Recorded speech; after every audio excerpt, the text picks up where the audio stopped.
presente do presente.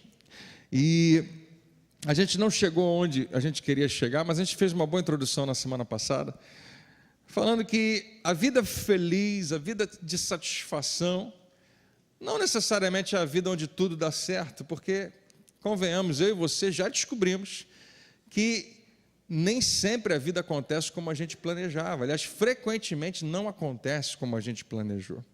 Na verdade, todo mundo que está aqui, eu penso que todo mundo, a não ser que você tenha muito pouquinhos anos de vida, né? Crianças não vão talvez se identificar imediatamente, mas todos nós que temos alguma caminhada, temos muita coisa na nossa vida que a gente olha para trás e pensa, eu me arrependo, eu tenho um certo, eu não gosto de lembrar por que eu tomei aquela decisão, por que eu fiz aquilo, como eu queria fazer diferente. Essa é algo que todos nós temos em comum e, é claro, faz parte da vida. Nós tomamos decisões que nem sempre são as melhores decisões. Eu creio que quando somos dirigidos pelo Espírito Santo, nós não precisamos tomar nenhuma decisão errada, mas nem sempre a gente vai ouvir, nem sempre a gente vai, apesar de ouvir, obedecer, e nem sempre a gente vai estar realmente conectado. E a verdade é que, frequentemente, na nossa vida, nós fazemos isso. Então, a vida é feita das escolhas que a gente faz, mas todo mundo sabe, a vida tem altos e baixos, tem coisas que a gente não controla, tem coisas que não foi você que escolheu, mas simplesmente aconteceram com você. Todo mundo vai poder confirmar, todo mundo vai poder testificar de que a vida nem sempre acontece como a gente queria. Pode ser que nesse momento você esteja vivendo no topo da montanha da sua vida, pode ser que você esteja no mais profundo vale, pode ser que você esteja num momento que nada está acontecendo, mas a nossa vida ela não é estagnada, ela não é sempre do mesmo jeito, há momentos de grandes desafios, e há momentos de descanso, há momentos de grande alegria, e Deus planejou que fosse assim. Na verdade, Deus, apesar de tudo que já aconteceu nesse mundo, Jesus vem e dá um alerta para os filhos de Deus. Ele fala, vocês podem ter paz em mim. Apesar de tudo que está acontecendo, vocês podem viver uma vida de paz, de alegria, de tranquilidade, não pelas circunstâncias, mas em mim. E ele diz assim, no mundo tereis aflições. Jesus, ele não diz assim, agora que vocês estão em mim, não tem mais aflição. Não, ele fala, vai ter. Aflições fazem parte da vida. Problemas fazem parte da vida. E, em geral, ninguém gosta de problemas, mas problemas podem ser também um fator de atração da nossa vida para mais perto de Deus. Deus, ele não é o criador dos seus problemas, mas com certeza ele pode aproveitar cada questão, cada problema, cada situação na nossa vida para nos fazer crescer, para nos trazer mais para perto dele. Quantos aqui tem uma experiência de que algum problema trouxe você para mais perto de Deus e te fez crescer? Talvez você pergunte, pastor, mas precisava acontecer o problema?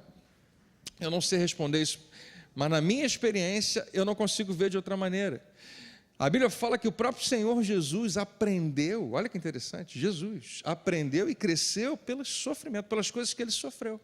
Faz parte da caminhada do crescimento, da mudança da nossa vida, quando nós atingimos um patamar mais alto, porque tivemos que experimentar algum tipo de dor, ou porque tivemos que experimentar algum tipo de bloqueio, obstáculo, que foi exigido um esforço para nós ultrapassarmos. Então você não tem como evitar isso. A vida tem dessas coisas, já dizia o Hit numa música dele, não sei se você lembra. A vida tem dessas coisas. Por que você está rindo?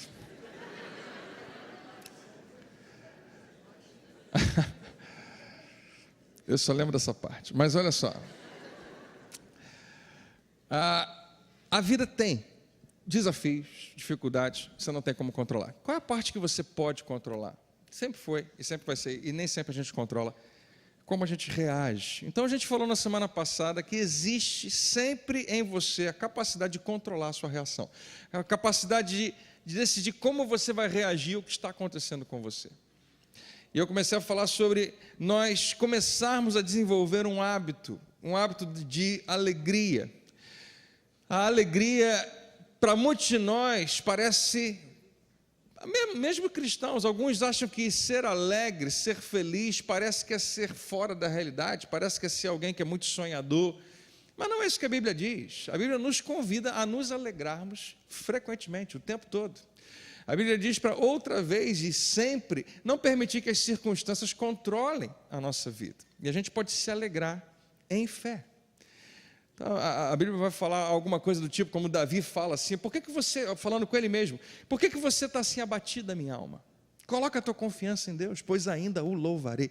Ele toma uma decisão que, apesar dos seus sentimentos, ele vai reagir. Não como os sentimentos lhe mandam, mas como ele acredita que deve fazer. Então, nosso desafio hoje é esse, pensar como é que Deus quer que a gente reaja à vida. Como é importante treinarmos a nossa mente para uma vida positiva. Automaticamente você já está sendo treinado para uma vida negativa. Você não precisa se esforçar em nada, a vida já está apontando nessa direção. Na hora que você acorda amanhã, na segunda-feira então é o dia perfeito para isso, né? Você vai acordar já numa tendência a olhar as coisas negativas. As pessoas vão falar disso. Você vai ligar o rádio e a Band News vai estar falando disso, né? A CBN também. Se você ligar a televisão, o jornal vai estar falando sobre isso. Os meios de comunicação, de uma forma geral, não precisa ir longe, o WhatsApp já vai trazer uma má notícia. É muito fácil eu e você sermos engolidos por essa cultura, sermos completamente envolvidos por essa atmosfera negativa. É natural. Então, para que nós possamos cultivar uma postura positiva, vai exigir algum esforço. Vai exigir que você tome uma decisão de se disciplinar. Mas deixa eu te falar, embora, quando eu falo esforço e disciplina, em geral a gente pensa, vai dar muito trabalho, eu queria dizer para você que não é tão difícil assim. Da mesma maneira que você consegue olhar para as coisas erradas da vida, você também consegue olhar para as coisas boas da vida. Sempre é uma escolha que você faz. Aliás, toda escolha que você tem, em geral, ela te dá duas opções. A escolha de pecar, por exemplo, também poderia ser a escolha de não pecar. A tentação não vem apenas para que você peque, ela vem para que você a vença também. Alguém diz amém? Toda pergunta que é feita a você, toda proposta que é feita a você, você vai ter a opção de dizer sim ou dizer não. Você tem essa opção. Eu acho que está aqui o controle.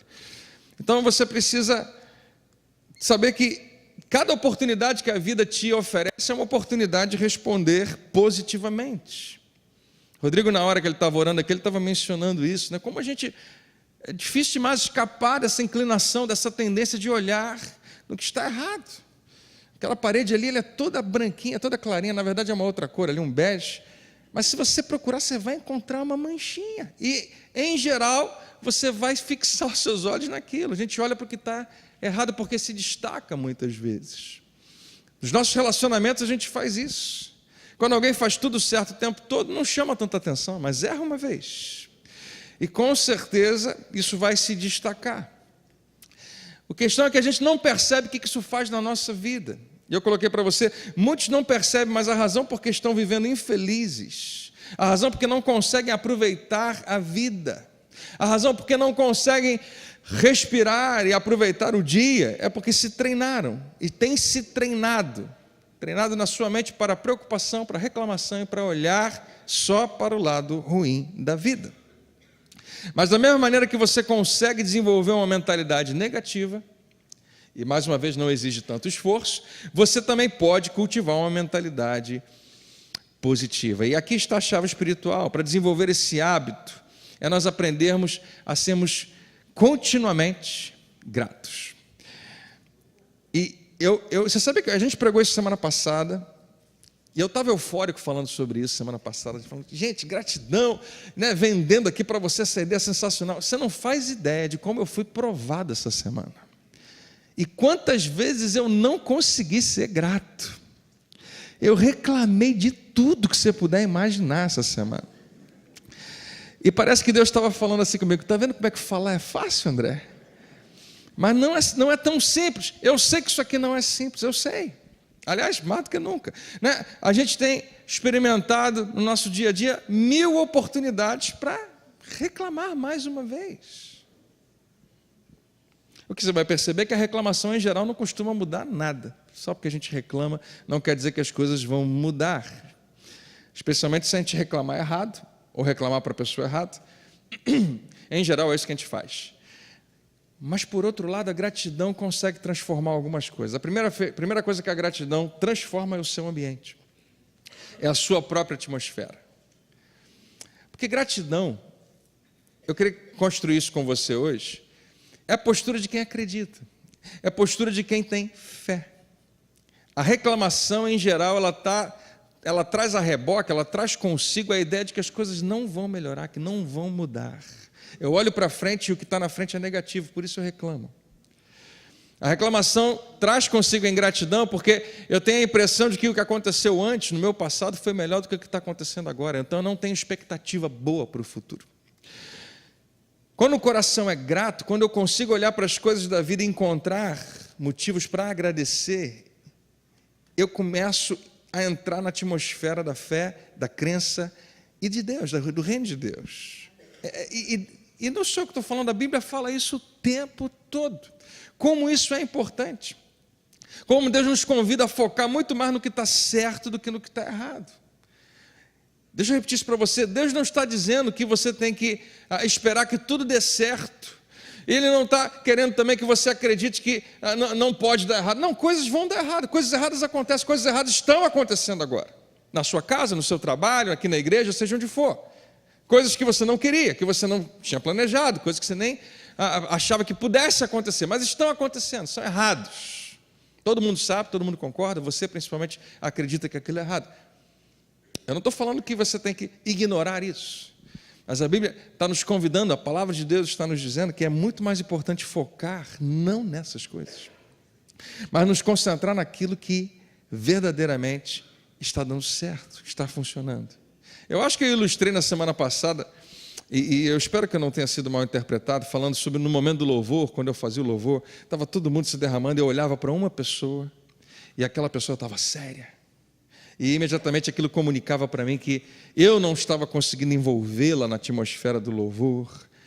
E eu não terminei de dizer que o foco vai frequentemente para ali. Eu acho que eu mencionei, mas a gente acaba olhando só para o que está errado.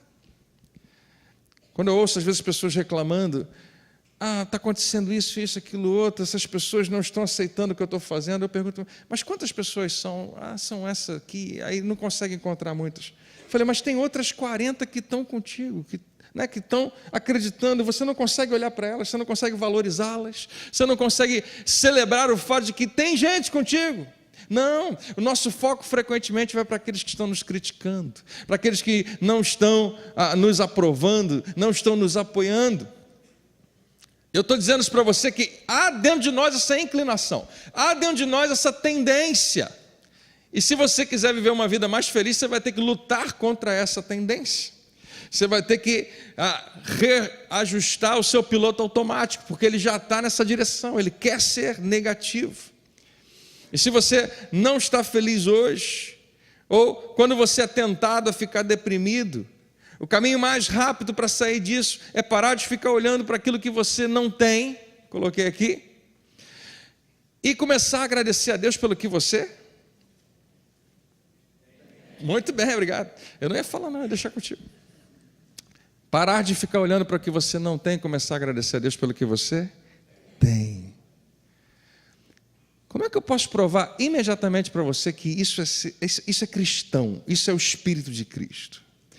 Eu não vou abrir lá com você, mas você conhece bem a passagem onde Jesus acaba de pregar para uma grande multidão e antes de ir embora ele fala para os discípulos, eu não queria que eles fossem embora com fome. E aí alguém fala para ele, Jesus, os discípulos, vou colocar os discípulos nessa categoria, eles são os que só conseguem olhar para o que eles não têm. E eles fazem essa exclamação, Jesus, mesmo que a gente tivesse um monte de padaria aqui perto, a gente precisaria de nem 200 denários, ele está fazendo uma soma do salário de quase um ano de alguém, né? Nem 20 mil, 30 mil, 50 mil reais seriam suficientes para comprar pão para essa gente toda. Em outras palavras, Jesus, eu acho que o que você está sugerindo é impossível. Não tem, nós não temos nada. Jesus nunca dá esse foco, Jesus nunca olha para o que não se tem. ele pergunta assim: o que vocês têm? Vá procurar e ver o que tem. Queridos, isso aí, há tanta profundidade nisso, eu não posso dizer para você como isso pode ser aplicado agora na sua vida. Jesus continua dizendo essas mesmas palavras: para de olhar para aquilo que você não tem. Eu sei que na sua mentalidade tudo é insuficiente, mas olha para o que você tem. E eles vão, eu não sei como é que eles fazem isso, eu não sei como é que está o coração deles, mas eles começam a procurar no meio da multidão quem tem alguma coisa. E milhares de pessoas, eu não sei se eles conseguiram fazer aquela varredura e descobrir o que todo mundo tem, mas eles encontraram lá 5 pães e 2 peixes. O que eles têm? 5 pães e 2 peixes.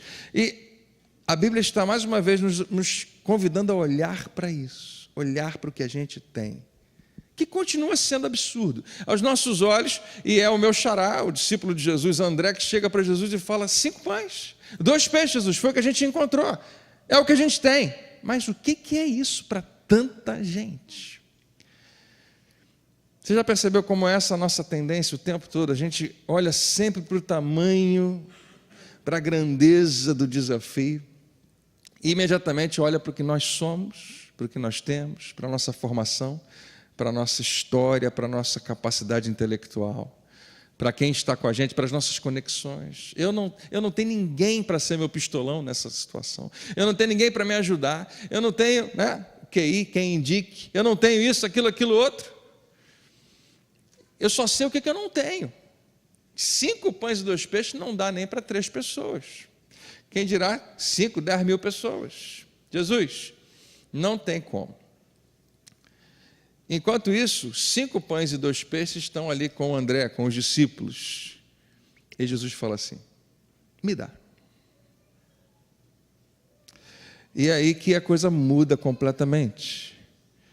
Porque se você está lá, você é um dos discípulos de Jesus, e aí você pensa assim: é muita gente, milhares e milhares de pessoas. Ele mandou a gente procurar, ninguém tem nada, tem só esse rapaz que foi gentil o suficiente para nos dar 5 pães e 2 peixes. Para que a gente vai levar isso para Jesus? Mas tudo bem, ele pediu, está aqui Jesus. Aí Jesus fala: me dá. Eles devem ter pensado: pronto, resolveu o problema dele, né? Ele deve estar com fome. Então agora ele vai ter um lanche para ele. Beleza, se foi para servir o mestre, a gente está feliz. Não, Jesus fala: me dá, porque faz toda a diferença isso aqui na sua mão e na minha mão. É totalmente diferente estar simplesmente com você, com a sua capacidade, ou você depositar na minha mão, colocar nas minha responsabilidade, deixar eu gerenciar isso para você, deixar eu administrar essa parte da sua vida, faz toda a diferença. E queridos, o que acontece ali a gente nunca viu. Talvez você nunca tenha visto nada parecido com isso, mas quantos creem que isso realmente aconteceu? A Bíblia fala que todos comeram e se fartaram, né? Isso acontece, você sabe do que a gente está falando. A Bíblia fala sobre essa experiência sensacional: 5 pães, 2 peixes, de repente todo mundo comeu. Ninguém comeu um pedacinho e ficou com fome, mas deu para segurar para a viagem. Não, a Bíblia diz que todos comeram e se fartaram. E para não deixar nenhuma dúvida de que um milagre real aconteceu, de que algo sobrenatural aconteceu, Jesus manda recolher tudo quanto é pão que sobrou. E 12 cestos cheios de pães. Para quê? Por que 12? Porque, dentre muitas explicações, a que eu mais gosto é que Jesus queria. Primeiro, que ele não acredita em desperdício. Eu acho que limpeza é importante, tudo isso. Mas eu acho que Jesus estava querendo que todo mundo olhasse para aqueles 12 cestos e percebesse qual é a natureza do nosso Deus. Nosso Deus não é um Deus que dá a conta certinha, como a gente muitas vezes acredita. Ele fazia isso no deserto, o maná era só para aquele dia. Mas ele te convida para uma terra prometida, onde mana leite e mel, onde a abundância vem para transbordar na nossa vida. Ele sempre quer que sobre, porque ele quer que mais alguém seja abençoado além de você. Mas nós temos a tendência de olhar para aquilo que nós não temos. Eu prometo a você, está acontecendo comigo e está acontecendo com você nesses dias. Nós estamos sendo chamados, convidados a olhar para aquilo que nós não temos. E por isso é tão difícil sermos gratos. Mas o convite da palavra é esse: apesar do que você não tem, existem algumas coisas que você tem. Mas eu já tenho, já está lá, não faz muita diferença. Não. Você precisa aprender a olhar para essas coisas que você tem. e dizer: Senhor, muito obrigado. Porque essa é uma chave para você ter muito mais na sua vida. Quando você valoriza, quando você usa, quando você reconhece, agradece, acredita no que Deus te deu, você abre portas para que Ele te dê mais. Isso tem a ver com ser fiel no pouco.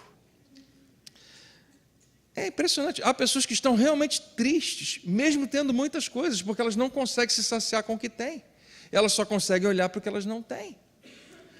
Isso está em nós muitas vezes. E eu estou falando, eu penso que nós já experimentamos isso. Eu falei semana passada, como é bom ficar perto de gente grata, como é difícil ficar perto de gente que só reclama. Mas quando eu e você acordamos pela manhã, a primeira coisa que nós deveríamos fazer é dizer: Senhor, muito obrigado, porque eu estou vivo. Não é tremendo isso? Não, pastor, eu já me acostumei, todo dia eu estou vivo. Eu acordo, já estou lá. E por isso a gente não valoriza, por isso que a gente não para pensar que o que aconteceu essa noite foi um milagre. Não, não foi um milagre. Tá todo mundo, não, deixa eu te falar, muito mais gente morreu do que você pensa. Só nessa noite. Mas olha para quem está do seu lado, fala para ela: você não. Você está aqui. Faz um olhar desconfiado, faz assim: por enquanto. Que isso, pastor? E eu comecei a falar para você sobre como na prática nós podemos fazer isso. Eu me lembro de estar eu já usei essa ilustração também, de estar no trânsito do Rio de Janeiro, que é um fantástico lugar para você ser testado, para você realmente cultivar o fruto do Espírito como mansidão, domínio próprio, paciência, bondade. E o meu carro, eu tinha um carro bem velho, já tive um carro bem ruinzinho, o carro me deu muito trabalho. Se eu for contar as histórias desse carro, é um outro culto. E todos eles têm uma verdade bíblica, pode ter certeza. Mas eu estou nesse carro e o ar-condicionado dele pifou, em pleno dezembro, janeiro, no Rio de Janeiro. Um calor terrível. E num lugar onde eu sabia que não era muito legal eu abrir as janelas. O calor era grande. E eu comecei a reclamar: esse carro só me dá trabalho. Enquanto eu estou reclamando, para no sinal, para um ônibus do meu lado. E as pessoas que estão dentro do ônibus só não estão melhores do que as sardinhas em lata, porque estão em pé. Mas elas não podem se mover. Então elas estão no calor, porque aquele ônibus não tinha ar-condicionado suficiente para aguentar, aquele monte de gente, apertadas. E eu estou sozinho no meu carro, reclamando da falta do ar-condicionado, sendo que daqui a 10 minutos eu vou estar na minha casa, tranquilo, feliz. E essas lições vão aparecendo na nossa vida. Rodrigo aqui fez a menção de como nós muitas vezes olhamos para o que está acontecendo com uma pessoa e precisamos acordar para as coisas que estão acontecendo na nossa vida. Eu e você precisamos ser gratos por aquilo que nós temos. Quantos aqui tem um carro que você detesta? Não precisa levantar a mão. Mas você sabia que tem gente que queria ter o seu carro? Não, pastor, ninguém ia querer ter aquilo. Não, pode ter certeza. Tem gente que queria ter o seu carro e ia ficar muito feliz. André, para eu ser feliz eu só precisava de mais dinheiro. Ah, é? Eu falei para você semana passada, eu li isso há pouco tempo atrás. A gente acredita realmente nisso, todos nós, que muitos problemas se resolvem assim. E é claro, muita coisa a gente pode resolver sim com dinheiro. A Bíblia fala muito sobre dinheiro. Mas a gente não valoriza muitas vezes o que a gente tem. Nós precisamos mudar o nosso foco, mudar a nossa perspectiva. Se você não tem todo o dinheiro que você tem, alguma coisa você tem para agradecer. E a menção que eu fiz semana passada é: você precisa agradecer a Deus pela sua saúde. Porque eu li sobre esse bilionário que tinha dinheiro para tudo, mas não conseguia encontrar um tratamento para a sua doença. Não conseguia viver, não conseguia aproveitar da sua riqueza. Em outras palavras, ele ia achar que você é mais rico do que ele. Ele ia achar que você tem a possibilidade de prosperidade, uma vida muito mais feliz do que ele tem. E isso está acontecendo ao nosso redor e muitas vezes a gente não percebe. Mas existem pessoas que dariam tudo que tem para ter a saúde que eu e você temos. E você deve estar pensando, pastor, só me apresentar a pessoa, a gente conversa, né? Se vai dar tudo que tem. Você pode não ter tudo que você gostaria, mas é importante ter uma visão mais alta sobre a vida. Fala para quem está do seu lado, se você tem saúde, você é riquíssimo. Se você pode andar, falar, pensar, enxergar, você tem algo que nem $1 bilhão pode comprar. Não desvalorize o fato de que você foi capaz de levantar da sua cama hoje sem precisar da ajuda de outras pessoas. Que quando você abriu os olhos hoje, você enxergou. Que quando você mandou as suas pernas caminharem, elas obedeceram. Que quando você entrou na cozinha, havia pão para comer. E alguns fizeram como a Bíblia fala, comer até se fartar. É bíblico. Não deixe que a sua saúde passe despercebida. Seja grato porque você pode respirar sem dificuldades. Respira fundo aí. Tem coisa melhor do que isso? A gente esquece, mas o nosso pulmão está funcionando o tempo todo sem a gente precisar pensar muito nisso. E graças a Deus por isso. Eu já conversei com gente que sofria com problemas respiratórios. Às vezes precisava de um balão de oxigênio, de alguma outra coisa. E essas pessoas estavam o tempo todo conscientes de como aquele balão de oxigênio, de como qualquer pouquinho de ar que estivesse ao seu redor era tão precioso. Mas eu e você podemos acordar de manhã, respirar fundo. E você pode tomar uma decisão de Senhor, muito obrigado, meus pulmões estão limpos, eu tenho força, eu tenho vida e é por tua causa. Pastor, mas como é que a gente trata com essas pessoas que estão sofrendo? Eu acho que você deve orar por elas. Quando você vê alguém que está sofrendo alguma enfermidade, não esqueça de orar, não esqueça de agradecer, de pedir a Deus, mas também não esqueça de dizer, Senhor, obrigado. Porque eu não estou experimentando o que essa pessoa está experimentando. Como isso é precioso, eu não quero deixar isso passar sem valorizar. Quando você passar por um sem-teto na rua, se você puder abençoá-lo, se você perceber essa direção, quiser ajudar, ajude. Se você quiser orar, ore. Mas não esqueça de dizer, Senhor, obrigado, porque eu tenho um teto. Eu tenho um lugar onde eu posso reclinar a minha cabeça. Eu tenho um lugar onde eu posso dormir essa noite. Todo dia eu agradeço a Deus pela minha cama. Ela é maravilhosa. Eu realmente... A minha esposa, ela é uma testemunha disso. Eu deito na minha cama antes de dormir e dou uma gemida assim. E é uma revelação do prazer e da alegria de finalmente poder deitar no final daquele dia. E ela é maravilhosa. Eu digo, Senhor, muito obrigado. Muito obrigado. Você pode estar vivendo, talvez não o que você queria viver, mas você percebe como Deus já fez na sua vida, de onde você estava e onde você está hoje. Em outras palavras, descubra um motivo para ser grato a Deus.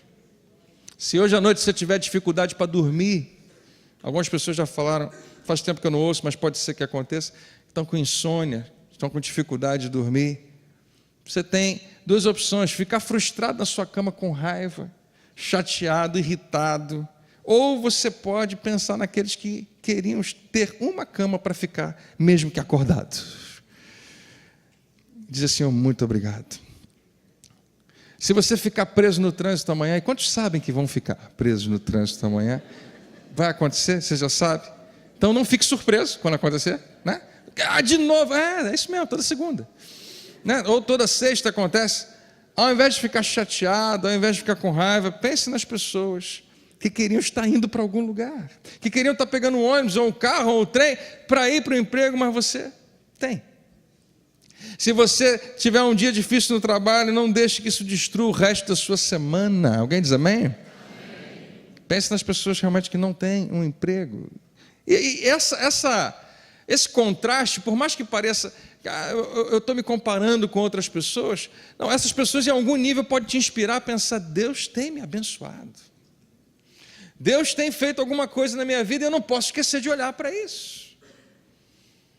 Se você chegar aqui na igreja, num culto de manhã ou da noite, e for no estacionamento, ele está cheio, no outro está cheio, no outro está cheio, glória a Deus, a gente está orando por isso, e você tiver que estacionar muito longe, ao invés de reclamar que você teve que estacionar longe, cada passo que você der, você diz: Senhor, obrigado porque eu tenho essas duas pernas, eu consigo andar, eu consigo chegar, cada passo. Ao invés de reclamar que seu cabelo está ficando branco, seja grato porque ele não está desaparecendo. Para alguns é muito tarde, eu sei. Tem alguém no seu trabalho que é muito chato com você? Não precisa levantar a mão, a gente sabe. Alguém que trata você mal, alguém que persegue você, alguém que é invejoso, alguém que está sempre irritado e nervoso, e você tem que lidar com essa pessoa o tempo todo. Deixa eu te falar, podia ser pior, você podia ser essa pessoa. E muitas vezes a única maneira de ser grato é dizer assim: graças a Deus que eu não sou você. Você nunca vai falar na cara da pessoa, mas você pode dizer: Senhor, obrigado. A vida podia ser muito mais difícil. É ou não é? Você já viu pessoas que, por causa da sua irritação, da sua raiva, revelam que vivem constantemente infelizes, que não fica por ali, mas voltam para um ambiente, voltam para uma casa, voltam para uma outra realidade que eu e você, talvez um dia possamos ter experimentado, mas hoje você vive uma outra realidade, você é uma nova criatura. E eu sei que não é 100%, mas a maioria de nós que está aqui tem um prazer imenso de colocar o pé dentro de casa e saber que ali Jesus reina, que ali há alegria e paz do Senhor. E se você diz: pastor, ainda não está acontecendo lá em casa, começa a declarar, porque vai acontecer em nome de Jesus. Eu quero chamar a sua atenção hoje que ser grato é uma chave para viver uma vida feliz. A gente acredita que para ser feliz coisas têm que acontecer. Não, você pode ser feliz apesar das coisas. Na verdade é você que faz a sua vida ser feliz ou não. Na verdade Deus faz isso em você se você permitir. Porque se você vai ser dominado pelas circunstâncias, está tudo bem, as circunstâncias vão variar, mas está tudo bem hoje, então eu estou feliz. E é normal, eu faço isso e você também. Tem dias que a gente acorda bem, feliz, porque está tudo bem. Você olhou para os seus filhos, eles estão ótimos, estão saudáveis. Você olhou para a sua esposa, ela está alegre, está feliz. Ou para o seu marido, ele está ótimo. Vocês estão vivendo um tempo novo, e a família vai bem. E apesar de outras, está tudo bem, você fica tranquilo. Você encara diferente o seu trânsito, você toma um café feliz, você vai trabalhar melhor, você vai produzir melhor. Mas se acontece alguma coisa, o poder que nós deixamos que isso tenha de nos afetar, muitas vezes é tão grande, que pode nos roubar um pouco da nossa vida, nos roubando tempo, nos roubando recursos, nos roubando aquela semana. Quando acontecer isso, se acontecer nos próximos dias, lembra disso, eu não tenho como controlar. Circunstâncias variam. Eu vivo dizendo isso para algumas pessoas que estão mais perto de mim, e eu preciso às vezes que eles falem para mim também: André, aconteceu, você tem como fazer alguma coisa em relação a isso? Você não tem controle sobre isso. A única coisa que você pode fazer é descobrir como que você vai reagir.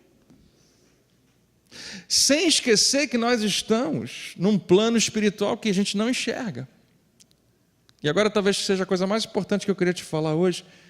São em momentos assim que você precisa lembrar que a tua luta não é contra sangue nem carne. Que a sua luta não é contra pessoas.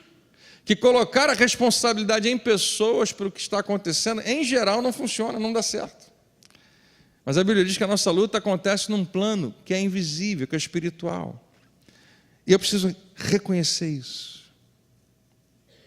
Deus está aproveitando cada oportunidade na nossa vida para nos fazer crescer. Alguns meses atrás eu ouvi isso de um pastor, fiquei fascinado com essa verdade. Muita coisa já aconteceu na sua vida, você carrega algumas marcas, você carrega algumas dores, e ele disse assim: nada disso vai ser desperdiçado. Deus é poderoso para pegar cada uma dessas coisas e usar em teu favor. A palavra de Deus diz que todas essas coisas juntamente cooperam para o bem daqueles que amam a Deus.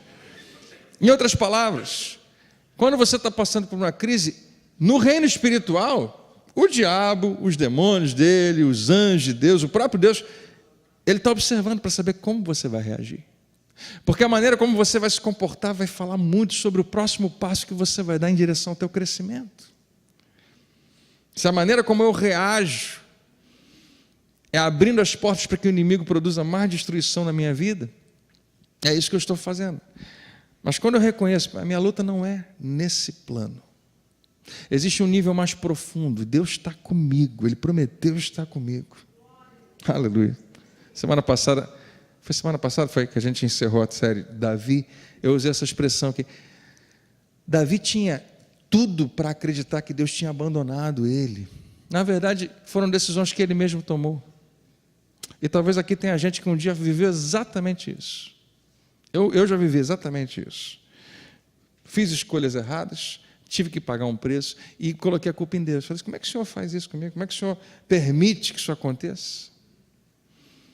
Davi tinha tudo para acreditar que Deus tinha escolhido abandoná-lo. Mas Davi escolhe, na sua vida, nas suas decisões. Naquele momento onde ele está saindo da cidade, ele manda a arca voltar. Ele escolhe com essa postura dizer que eu vou continuar crendo que Deus está comigo. Eu vou continuar crendo que Ele escolheu não me abandonar, mesmo quando parece. Na verdade, eu escolho não abandonar Deus. Eu escolho me manter firme com Deus. Romanos 8, no finalzinho, tem um dos versículos que eu e você mais amamos. Diz que nada absolutamente pode nos separar do amor de Deus que está em Cristo Jesus. Você conhece esse versículo? Você lembra da lista que tem antes? Será vida, morte, nudez, espada, fome, coisas do presente, coisas do porvir, anjos, principados, poderes desse mundo, seja o que for. Paulo fala isso e ele fala, até hoje, a única maneira que eu consegui interpretar é que Deus me ama tanto, que absolutamente nada vai mudar isso. Nada tem o poder de quebrar isso. Mas existe uma maneira de você incluir a sua decisão nesse versículo e dizer da sua própria posição, nada vai me separar da decisão que eu tomei de amar o meu Deus. Da decisão que eu tomei, que eu creio que, claro, foi Ele que me inspirou, foi Ele que me fortaleceu, é Ele que tem mantido em mim, toda a glória é dEle, mas eu decido que nada vai ser suficiente para que eu abandone o meu Deus, para que eu pule, que eu saia desse caminho, para que eu me desvie de alguma maneira. Essa é uma decisão que eu tomo. E Deus continua dizendo, é isso mesmo, filho, porque do meu lado nada vai mudar. Mesmo que você se sinta abandonado, você está enganado, eu estou sempre com você. Quando o povo de Israel é liberto do Egito, isso é um milagre tremendo, eles vão caminhando, sendo dirigidos por uma nuvem, que é Deus, e de repente chegam num aparente beco sem saída. Não tem para onde ir, porque tem um mar na sua frente, mar vermelho. E é estranho que Deus às vezes nos conduza a lugares assim. E eu tenho para mim, a Bíblia fala nas entrelinhas isso, mas não fala com clareza, que a nuvem que estava dirigindo o povo, ela ia na frente, quando a nuvem começava a se mover, o povo levantava acampamento e seguia a nuvem. Quantos sabem do que eu estou falando? Deus falando. Quem nunca ouviu isso na sua vida? Que nuvem é essa, pastor? Você conhece a nuvem do iCloud lá? O que você está falando? Né? Deus se manifestava dessa maneira para guiar o povo. Uma nuvem durante o dia, uma coluna de fogo à noite, e em movimento significava que o povo deveria seguir. Quando chega no Mar Vermelho, eu tenho a impressão de que a nuvem continua andando. Ela não parou ali. Porque se ela parasse, significava que eles tinham que parar ali. Mas ela continua se movendo para dentro do mar. Como quem diz, é por aqui. E a evidência disso está no seguinte: o povo começa a reclamar.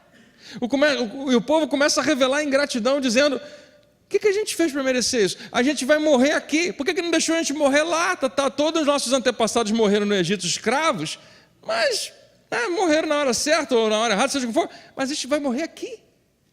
A gente começa a reclamar.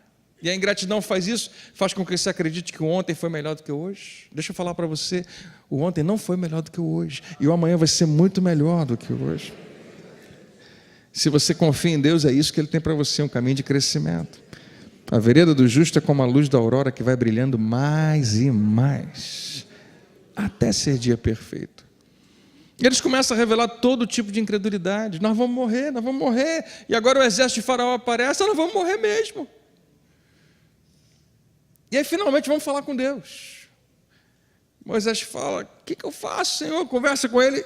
E Deus parece que ele fala o seguinte: Moisés, manda o povo marchar. Eu não mandei parar. Manda que o povo marche. E se, né? Usando os discípulos de Jesus lá na multiplicação, se essa mesma mentalidade está ali, eles vão dizer: como que a gente vai marchar? Tem um mar na nossa frente. Como que a gente vai alimentar uma multidão se o que a gente tem é insuficiente?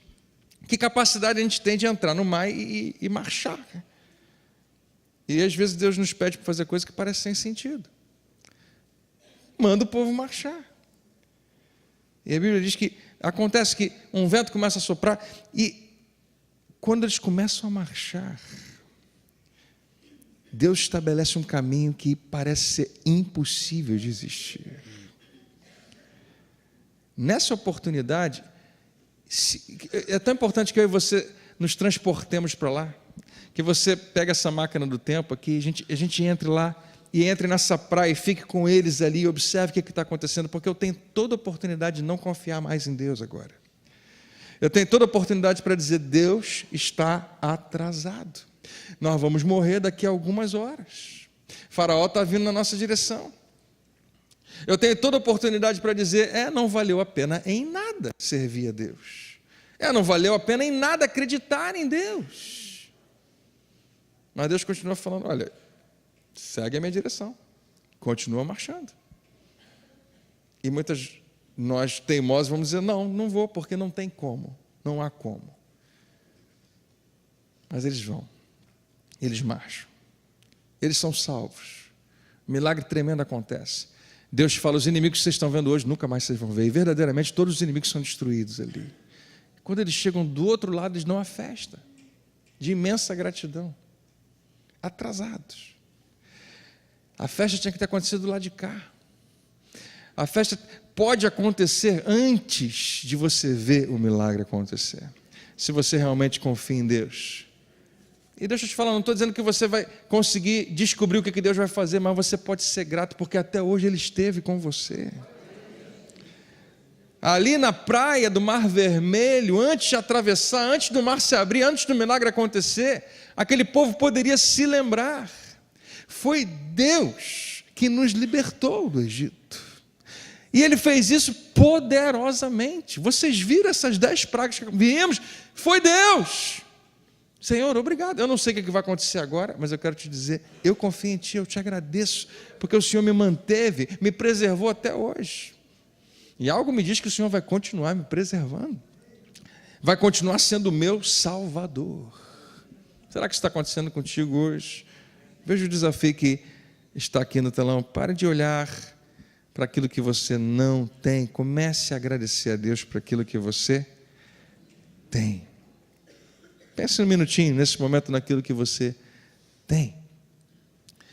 Naquilo que você tem. Pastor, eu valorizo muito isso. Eu sou grato a Deus pela minha família. Eu sou grato a Deus pelos meus amigos. Nunca pare de ser. Porque são presentes muito mais valorosos, muito mais preciosos do que você imagina. A palavra de Deus fala lá em 1 Tessalonicenses: em tudo, dai graças. Você percebe como isso é vivo hoje? Como isso precisa acontecer diariamente? Em tudo, dai graças. Pastor, mas eu agradeço a Deus por tudo. Não, a Bíblia não diz para você agradecer por tudo. Tem coisas que não faz sentido você agradecer por aquilo. Se um desastre acontece, você não agradece a Deus pelo desastre. Mas a Bíblia diz: em tudo, mesmo no meio de coisas que você não pode controlar, você pode continuar sendo grato. Então não é por tudo dar graças. Tem coisas que Deus não tem nada a ver com a história, não adianta nem você agradecer a Ele. Mas em tudo, no meio do que você estiver vivendo, você é capaz de dizer: Pai, apesar do que está acontecendo, eu escolho ser grato a Ti. Eu escolho confiar em Ti. E ao invés de me concentrar no que está errado, no que está ruim, eu vou procurar alguma coisa para dizer muito obrigado. Eu não agradeço a Deus por ficar doente, mas eu agradeço a Deus porque eu creio que serei curado. Eu agradeço a Deus porque Ele me preservou até hoje. Mas enquanto a cura não se manifesta, eu quero te agradecer, Senhor, porque o Senhor me deu uma família maravilhosa que nesse momento está comigo, que nesse momento não me deixa sozinho. Eu posso estar lutando para salvar o meu casamento, e eu confio que Deus vai me ajudar, mas enquanto isso não acontece, Senhor, eu quero te agradecer porque eu ainda tenho esse emprego, porque eu ainda tenho alguns amigos que me ajudam em oração, porque eu tenho uma igreja que pode me dar algum tipo de orientação nesse sentido. Eu posso não ter o emprego que eu queria, mas Pai, eu quero te agradecer, porque quando eu acordei hoje de manhã, meus olhos enxergaram o sol nascer mais uma vez, eu consegui ouvir os pássaros cantando, sentir o aroma das flores. Todos nós passamos por situações difíceis, você nunca esteve sozinho nisso, mas precisamos nos disciplinar, não ficar olhando apenas para o que é negativo, que é para onde a nossa mente naturalmente quer ir. Alguns meses atrás, isso acontece mais do que a gente pensa, uma jovem tinha terminado um noivado, que já estava indo bem a beça, com toda a cara de que iam casar, e aquilo pegou ela de surpresa, pegou a família de surpresa, e ela não conseguia mais viver. E eu entendo que às vezes sentimentos podem nos esmagar. Ela não tinha mais prazer em nada na vida. E eu não sei se eu fui a melhor pessoa para isso, Deus pode usar pessoas para isso, mas eu tentei chamar a atenção para ela, falei, olha, tem tanta coisa boa acontecendo na sua vida. Olha, eu falei, você é uma pessoa bonita, inteligente, você capacitada, você passou naquele concurso, você está conseguindo isso, você tem uma personalidade, você tem uma família que te ama, você tem saúde. Não permita que isso, o que aconteceu, uma coisa que aconteceu, destrua uma pessoa, uma circunstância, um acontecimento, destrua a sua vida semana após semana, dia após dia. Porque deixa eu te falar, tem coisas na vida que você não vai poder mudar, você não vai conseguir mudar as pessoas. Não sei se você acredita em mim, mas deixa eu falar de novo, você não vai conseguir mudar as pessoas. Você não vai conseguir mudar o seu marido, você não vai conseguir mudar a sua esposa, você não vai conseguir mudar os seus filhos. Você não deve ficar tentando obrigá-los a fazer o que você acha que é certo. Se você estiver tentando isso, eu prometo a você que você vai se frustrar, talvez você já esteja frustrado. Mas se há algo que foge do seu controle, que tal render essa situação às mãos de Deus? Você lembra o que André faz aqui, Jesus? Jesus fala, coloca na minha mão, porque na minha mão faz toda a diferença. Mas enquanto não acontece nada diante dos seus olhos, não deixe que isso roube a sua alegria. E que alguém diga amém. Quando eu sou tentado, eu coloquei isso aqui, a ficar frustrado, ficar para baixo. Primeiro, tira a cabeça dos problemas. Ah, pastor, é tão fácil falar isso. Não acho que seja fácil fazer, mas é simples de entender. Você é capaz de fazer isso. Você sabia que a gente é totalmente transformado por aquilo que a gente pensa? Você quer ver um exemplo fácil? Não, eu não quero deixar ninguém também se sentindo enojado, então não vou falar de coisas nojentas, mas deixa eu começar falando para você de...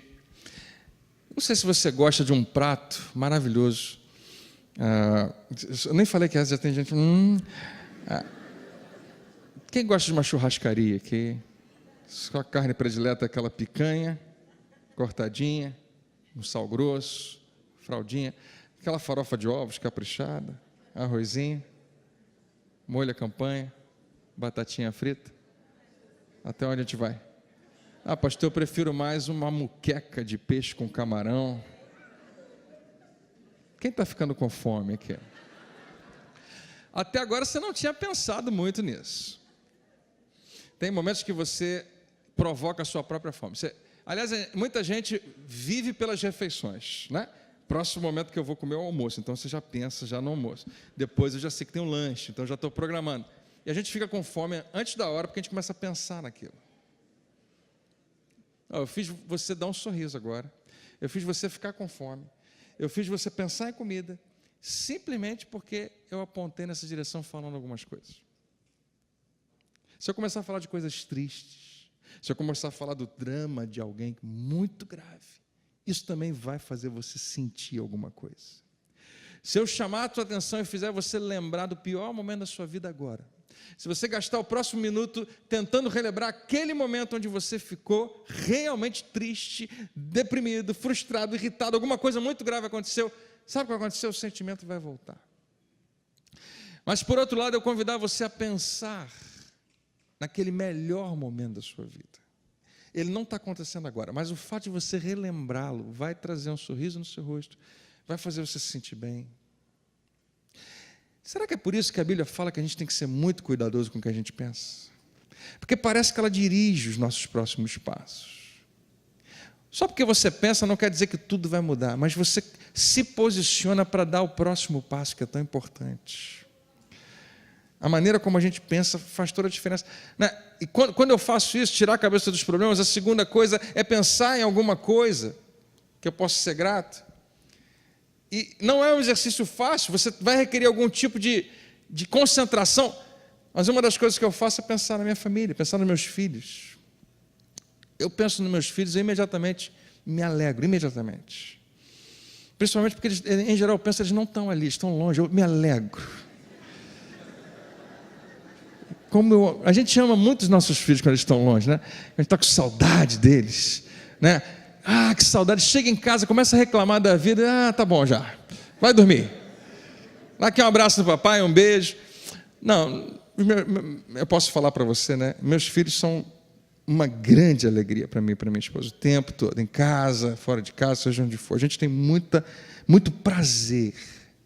É quando eu penso nos momentos, né? Que eu já passei com meu filho, com minha filha, com a minha esposa, e a gente pensa nos momentos que a gente se faz rir. Isso traz algo para aquele momento. Eu tinha tudo para ficar para baixo. Eu tinha tudo para ficar chateado. E aquela circunstância não mudou automaticamente. Mas a maneira como eu estou reagindo começa a mudar.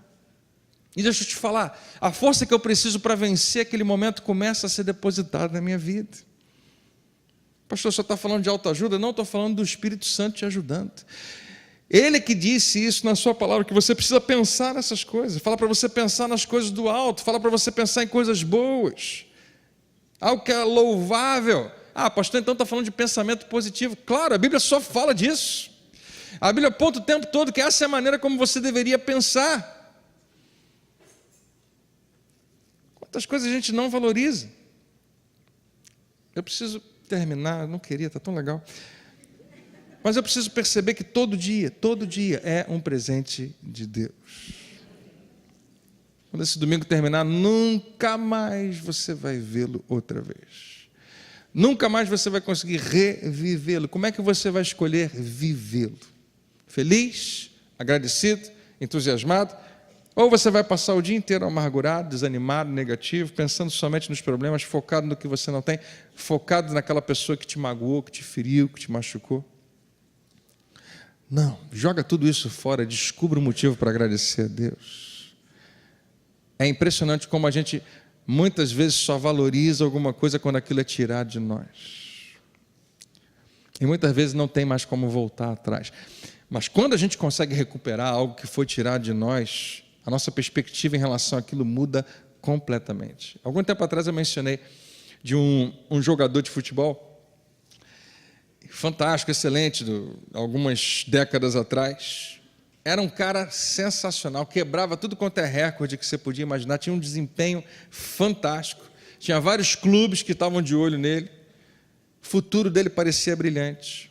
Um dia ele começou a sentir dor no joelho e foi examinar, foi descobrir, depois de algum tempo, ele tinha evoluído o que a medicina chama de osteosarcoma. Era algo muito grave, era uma espécie de um câncer, um dos piores, que dissolvia os ossos. Esse foi o diagnóstico que ele recebeu. E quando ele foi consultado, ele falou: você não vai mais sair do hospital, você vai ser internado, e deixa eu te falar, nós vamos ter que tirar a sua perna. Vai ter que ser amputada, porque se a gente não tirar a sua perna, o câncer vai se espalhar para o restante do seu corpo, rapidamente, ele é muito violento. E aquele jovem agora vê os seus sonhos todos se dissolvendo na sua frente. Acabou a minha história, acabou a minha vida, acabou tudo que eu pensava que seria. Temos que fazer uma cirurgia de emergência, e ele não queria fazer, mas a alternativa é que ele poderia morrer a qualquer momento. Então vamos fazer.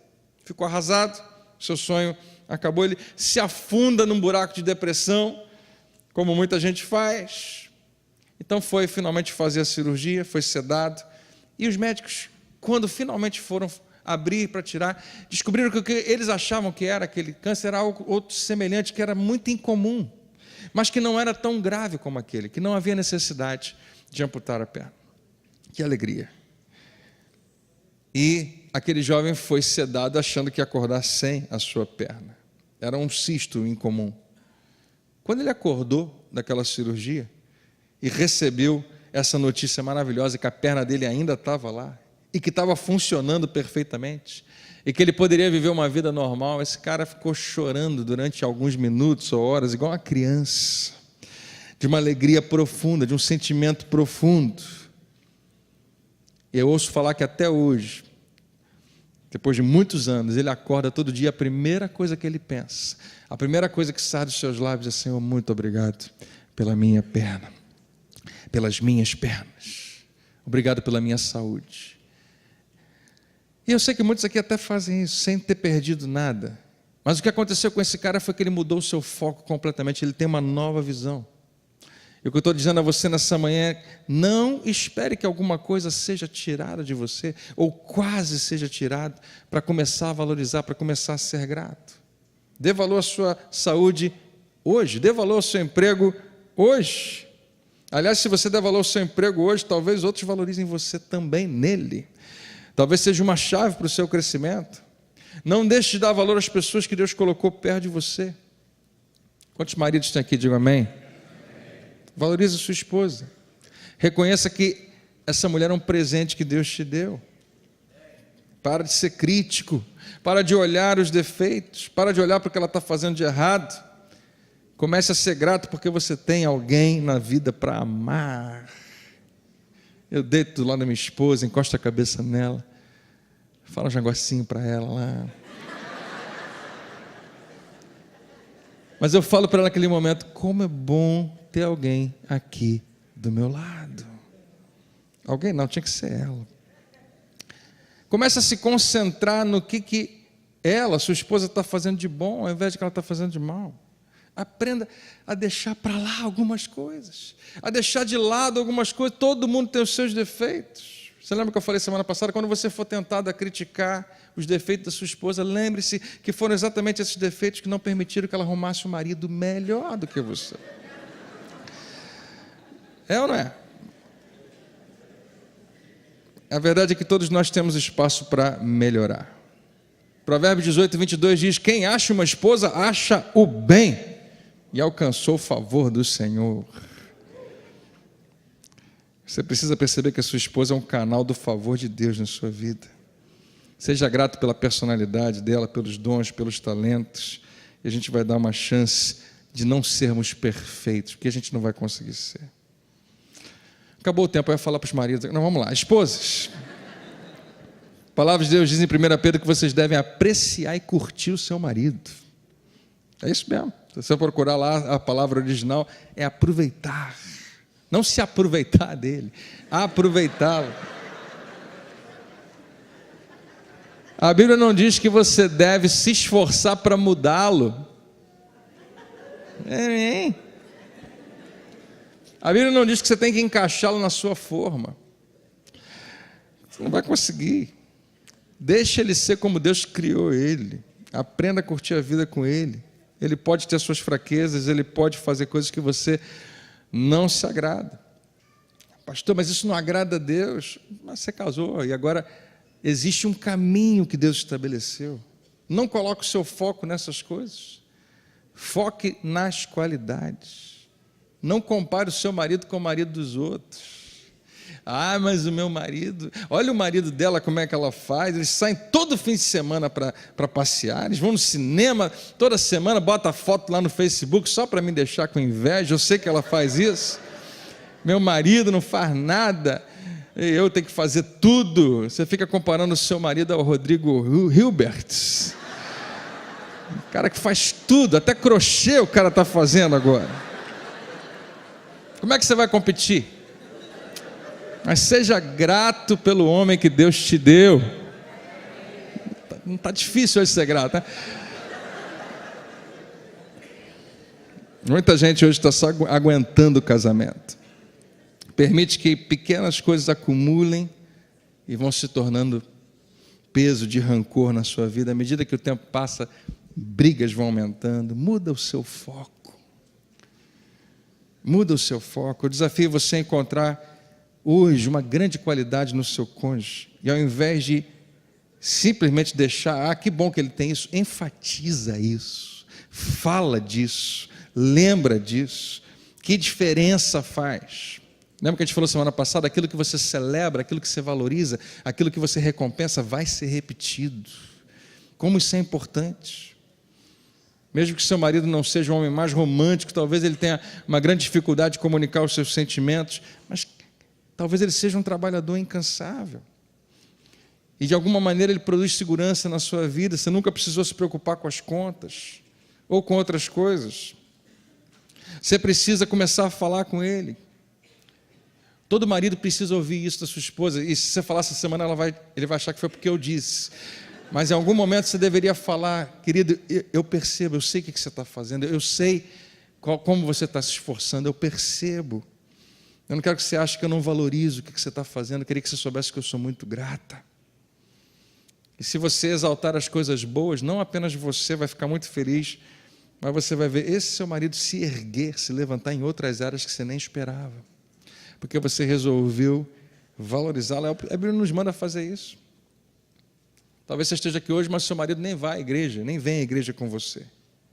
Você já tentou de tudo, mas ele não se interessa. Posso dar uma dica para você? Para de falar disso. Para de falar sobre isso, para de ficar implorando ele para vir. Apenas ame-o e nesse amor ore por ele. Quantas vezes eu já vi? Quantas senhoras tentando empurrar a Bíblia goela abaixo para os seus maridos, não literalmente, mas você entende o que eu estou dizendo? Estão sempre pregando algum tipo de sermão, dizendo o que eles estão fazendo de errado. Não funciona. Pelo contrário, só afasta mais as pessoas. Eu creio que seria muito melhor se você buscasse ser a melhor amiga do seu marido. Porque é isso que todo marido deseja. Buscar que a esposa buscando ser a melhor amiga, alguém que tem prazer de estar perto, que quer voltar para casa correndo para estar junto. Em outras palavras, apenas ame. E eu creio que se você simplesmente fizer isso, isso vai trazer ele aos pés do Senhor Jesus muito mais rápido do que qualquer outra coisa. Ora por ele. Seja um exemplo, deixa Deus fazer o restante. Que alguém diga amém. Vamos ficar de pé? Vamos orar.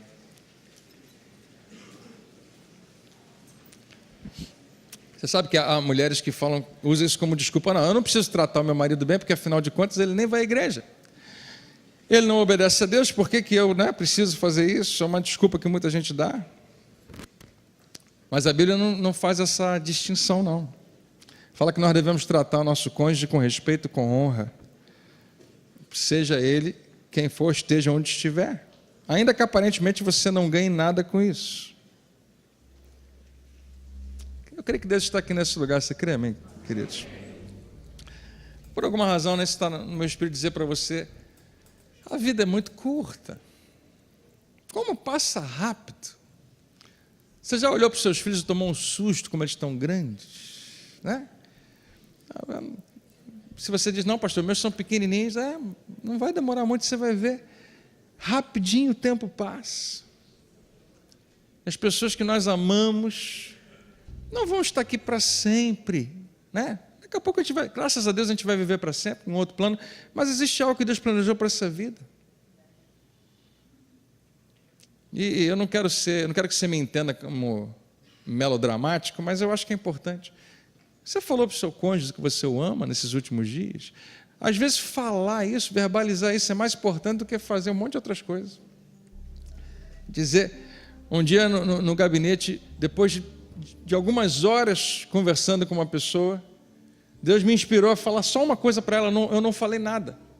Ela falou, e eu disse, você já falou para o seu pai que você o ama?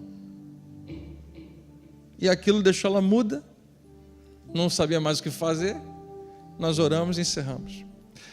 Mas a impressão que eu tive é que era só isso que precisava acontecer. Naquele momento era só isso. Você tem abraçado seu marido, você tem beijado a sua esposa. Não, a gente está de mal. porque ele fez aquilo, porque ela fez isso. Faz meses que a gente não se fala. Ah, é? Se você descobrisse, desculpa mais uma vez ser dramático, se você descobrisse que ele ou ela só tem mais algumas semanas de vida, quanto mais tempo você ficaria chateado?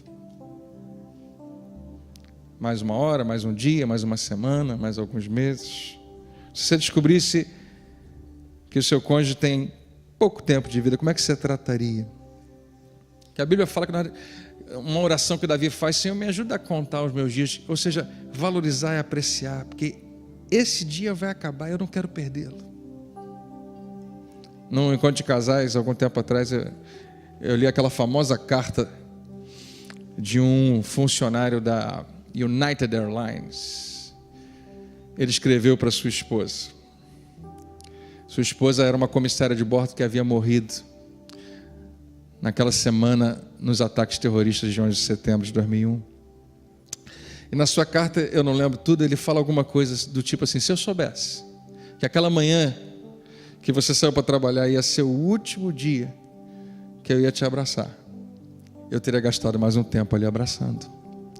Se eu soubesse que ia ser o último dia que você ia preparar, ou que eu ia preparar aquele café para você, eu gastaria mais tempo no nosso café, teria acordado mais cedo. E ele fala uma lista de arrependimentos, como eu queria ter feito mais se eu soubesse. Mas agora que eu perdi, a única coisa que me resta é deixar essa declaração, que eu queria ter feito muito mais. E a gente tem pessoas tão preciosas que Deus colocou perto da gente. E a vida vai passar, o tempo vai passar. E é muito ruim chegar no final da vida e dizer: eu perdi tanto tempo da minha vida apenas sendo rancoroso, apenas sendo alguém que sofreu por causa de males. Dava para passar por cima. Dava para deixar para lá. Pastor, tem coisa que não dá para deixar para lá. Pergunta isso para Deus. Talvez Ele vai dizer: filho, deixa para lá e deixa comigo. Eu não sou realmente a melhor autoridade para dizer isso para você, e seria injusto eu querer que você se espelhasse em mim. Eu não sou o melhor espelho. Mas pergunta para Deus: Senhor, você não acha que isso aqui é suficiente para eu ficar bastante irritado? Talvez Ele coloque uma cruz na sua frente e nos dê uma nova perspectiva, nos dê um novo foco. Amém?